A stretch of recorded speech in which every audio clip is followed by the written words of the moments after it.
Hi boxes family, எல்லாருக்குமே இனிய காலை வணக்கம். நாங்கள் ஒரு கோர்ஸ் கொண்டு போயிருந்தோம். அப்போது எங்களுக்கு ஒரு ஆசன் வந்து ஒரு வெப்பன் கிளாஸ் எடுத்தாங்க பிஸ்டலை பற்றி. அப்போது எல்லாருக்குமே ஒரு பிஸ்டலை கொடுத்து, இந்த பிஸ்டலால் எதுவும் ஆபத்து ஏற்பட்டாலோ, யாருக்காவது உயிர் சேதமோ இல்லை காயம் ஏற்பட்டாலோ அதுக்கு யார் பொறுப்பு அப்படின்னு சொல்லி கேட்டார். அதுக்கு நாங்கள் எல்லோரும் ஒரு 30 பேர் இருந்தோம். நாங்கள் எல்லாருமே நாங்கள் தான் பொறுப்பு அப்படின்னு சொன்னோம். திரும்பவும் கேட்டார், தெளிவாக சொல்லுங்கள் யார் பொறுப்பு அப்படி. நாங்கள் தான் பொறுப்பு அப்படின்னு. திரும்ப 3வது தடவை கேட்டார், நாங்கள் தான் பொறுப்புன்னு. அப்போ திரும்ப அவர் சொன்னார், நாங்கள் பொறுப்பு கிடையாது, நான் பொறுப்பு. ஏன்னா இந்த வெப்பன் ஒருத்தவங்களோட ட்ரிகர், ஒருத்தவங்களோட விரல் பட்டு தான் வெடிக்க போகுது. அப்போது நான் மட்டும்தான். அதே மாதிரி நம்ம லைஃப்பில் எல்லாருக்குமே தனிப்பட்ட ஒரு கஷ்டங்கள், தனிப்பட்ட ஒரு இழப்பு இருக்கும்.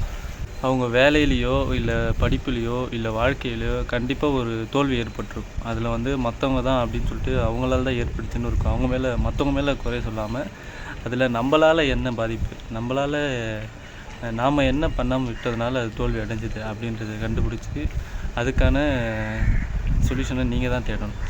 இன்னும் 14 நாள் தான் இருக்குது. அதனால் எதையும் மறக்க வேண்டாம். நான் உங்கள் boxes boss, love you all, tata bye.